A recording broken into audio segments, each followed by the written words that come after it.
Hello everyone, mathematics optional के video lecture में आप सभी का स्वागत है।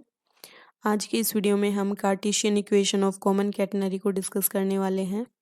हमारी लास्ट वीडियो में हमने intrinsic equation of common catenary को डिराइव किया था।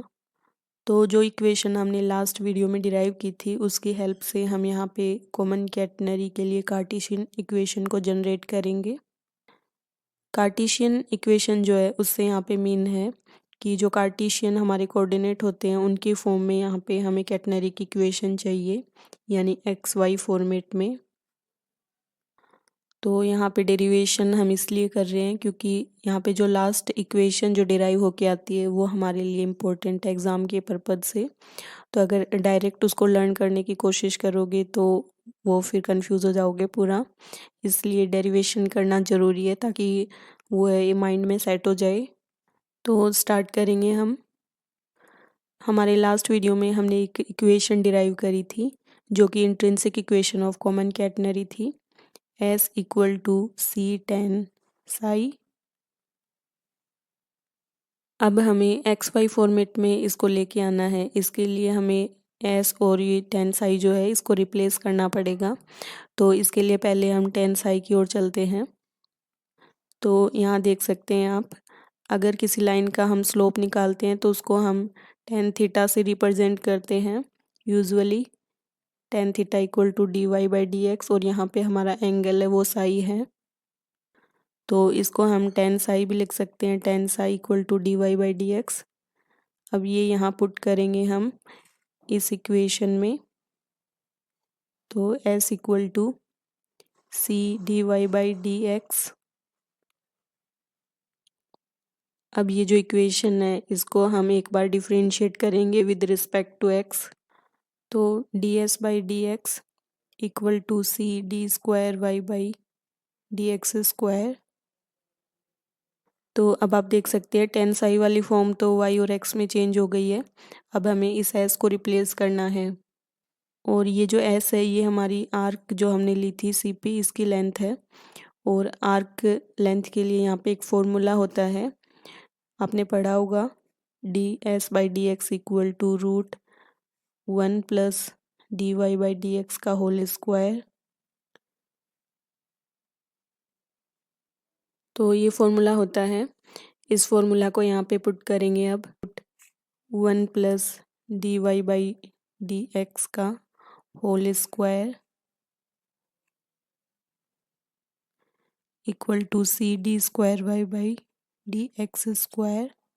हम D Y by D X है इसको पी के इक्वल मान लेंगे, तो पुट करेंगे p equal to d Y by D x, और फिर इसको डिफ्रेंशिएट करके d square Y by D x square की वैल्यू यहाँ पे निकालेंगे। तो d Y by D x equal to p, and यहाँ से अब हम निकालेंगे d square Y by D x square equal to d p by D x. अब ये जो वैल्यू है d Y by D x and d square Y by D x square की, ये यहाँ पे पुट करेंगे इस इक्वेशन में। तो यहाँ से यहाँ पुट करेंगे, ये आएगा root one plus p square equal to C d p by D x. तो यहाँ रख लेंगे इसकी वैल्यू,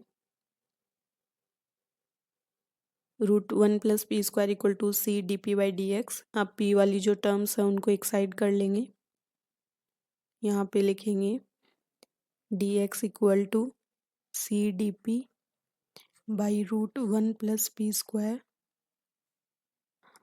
अब हम यहाँ पे इंटीग्रेट कर देंगे, तो इंटीग्रेशन हमें यहाँ करना है।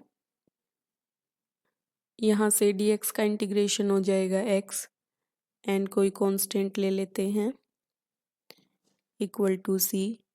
इसके इंटीग्रेशन का एक फॉर्मूला होता है, तो 11th-12th में ये फॉर्मूला आता है कि one upon root A square plus X square D x equal to, इसका इंटीग्रेशन होता है sine hyperbolic inverse X by A. तो अब हम ये वैल्यू यहाँ पे पुट करेंगे, यहाँ पे sine hyperbolic inverse P by A यानी वन। तो साइन हाइपरबोलिक इनवर्स पी लिख देंगे इसको, पी। अब हमें यहाँ पे ये जो इक्वेशन है इसका सिंप्लीफिकेशन करना है, इसलिए हम एक वर्टिकल लाइन लेंगे यहाँ। तो ये वर्टिकल लाइन लेंगे, यहाँ x है वो 0 होगा क्योंकि हम y एक्सिस की बात कर रहे हैं, तो x इक्वल टू हमारा यहाँ से होगा 0। तो इस वजह से यहाँ पे जो स्लोप है वो आएगा 0, स्लोप भी 0 हो जाएगा, dy/dx इक्वल टू 0। अब ये वैल्यू हमें यहाँ पे पुट करनी है, x की जगह हम 0 रखेंगे plus m equal to c sine hyperbolic inverse p हमारा dy/dx है, ये भी 0 है। साइन हाइपरबोलिक इनवर्स 0 की वैल्यू 0 होती है, तो यहाँ से हमारी जो m की वैल्यू है ये 0 हो जाएगी। अब इसको फर्दर सोल्व करेंगे हम, m इक्वल टू 0 यहाँ पे पुट करेंगे हम हमारी इक्वेशन नंबर 3 में। तो यहाँ से हमारा x equal to c sine hyperbolic inverse p हमें मिलेगा। तो इसको हम लिख सकते हैं x equal to c sine hyperbolic inverse dy/dx, क्योंकि p की वैल्यू हमने dy/dx मानी थी।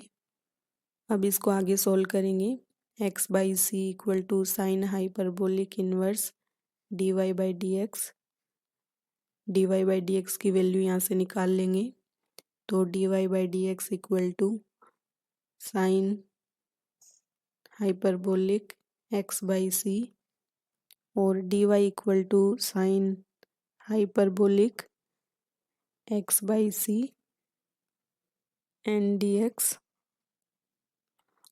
अब हम ये जो इक्वेशन है इसको इंटीग्रेट करेंगे, तो इंटीग्रेशन करेंगे dy का इंटीग्रेशन y हो जाएगा, साइन हाइपरबोलिक का करेंगे तो कोस हाइपरबोलिक x/c एंड फिर अंदर करेंगे इसका तो होगा 1/c प्लस कोई अनोदर हम यहाँ पे कांस्टेंट ले लेते हैं। अब हमें यहाँ पे जो l है इसकी वैल्यू चाहिए, तो कॉमन कैटनरी जब हम यहाँ डिस्कस कर रहे थे इसकी स्ट्रक्चर, तो यहाँ हम एक ओरिजिन लेंगे O एंड यहाँ पे जो लेंथ है ये हमने ली है c। तो यहाँ हमारे पास x इक्वल टू 0 है y एक्सिस पे और y इक्वल टू है c, तो x equal to 0 and y equal to है c। अब सिंप्लीफिकेशन हो जाएगा इक्वेशन का, तो y इक्वल टू है हमारे पास ये c ऊपर चला जाएगा, c cos hyperbolic x/c plus l, यहाँ पे वैल्यू पुट करेंगे x की जगह 0 एंड y की जगह c equal to c cos hyperbolic 0/c plus l। तो यहाँ से c equal to c cos hyperbolic 0 की वैल्यू होगी 1 प्लस l, तो यहाँ से c minus c equal to l की वैल्यू भी हमें 0 मिल जाएगी। l की वैल्यू यहाँ पे पुट करेंगे तो y इक्वल टू आएगा, c ऊपर चला जाएगा कोस हाइपरबोलिक x/c प्लस यहाँ पे 0, तो y इक्वल टू आएगा c कोस हाइपरबोलिक x/c। तो ये जो इक्वेशन है ये हमें xy के फॉर्मेट में प्राप्त हो गई है और यही हमारी Cartesian equation of common catenary है। तो इस तरीके से हमने Cartesian equation of common catenary को डिराइव किया। अभी तक हम 2 इक्वेशन डिराइव कर चुके हैं, एक इंट्रिंसिक इक्वेशन एंड एक कार्टेशियन इक्वेशन। इंट्रिंसिक इक्वेशन जो है वो है s equal to c tan psi and cartesian equation जो है वो है y equal to c cos hyperbolic x/c। तो काफ़ी इम्पोर्टेंट ये दोनों इक्वेशन है और हमने देखा कि क्वेश्चन किस तरीके से यहाँ पूछे जाते हैं, तो लास्ट वीडियो में हमने उसके बारे में बात की थी। तो उम्मीद करती हूँ आपको इन वीडियोज़ से हेल्प होगी। So keep watching and keep sharing. Thank you so much. Have a nice day.